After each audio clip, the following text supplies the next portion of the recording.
ফেসবুকে ঢুকলেই দেখি চাইনিজরা কি সুন্দর বুটবুড়ি ভাজা খায়। তো সেটা দেখে আমারও খাইতে মন চাইছে। এখানে হচ্ছে আমি বুটবুটি নিয়েছি সবুজ কালারটা, এটাকে এখন এক সমান মাপে সাইজ করে কেটে নিতেছি। তো কাটা হয়ে গেলে এটাকে দিব সিদ্ধ করতে। তো সিদ্ধ করতে বেশি কিছু লাগে না, শুধু হচ্ছে লবণ দিয়ে সিদ্ধ করতে হয়।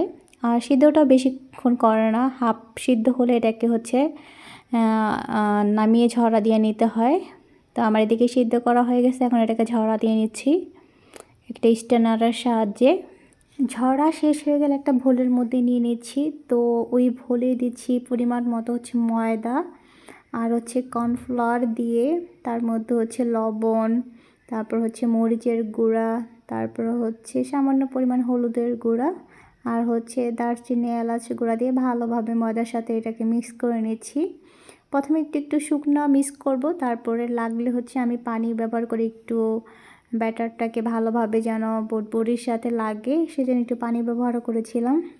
তো আমার এদিকে হচ্ছে মাখা শেষ। এখন একটা ফ্রাই প্যানে হচ্ছে তেল গরম করে তার মধ্যে এক এক করে দিয়ে বুটবুড়িগুলো ভাজা নেব।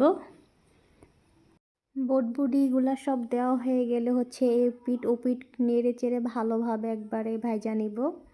তো বেশি ভাজবো না, ব্রাউন কালার হইলে পরে নামাই নিব। তো খাওয়ার পরে এটা যে এত স্বাদ ছিল, আসলে অনেক মজা ছিল। আর হচ্ছে ভিডিওটা ভালো লাগলে অবশ্যই লাইক কমেন্ট শেয়ার করে দিবেন।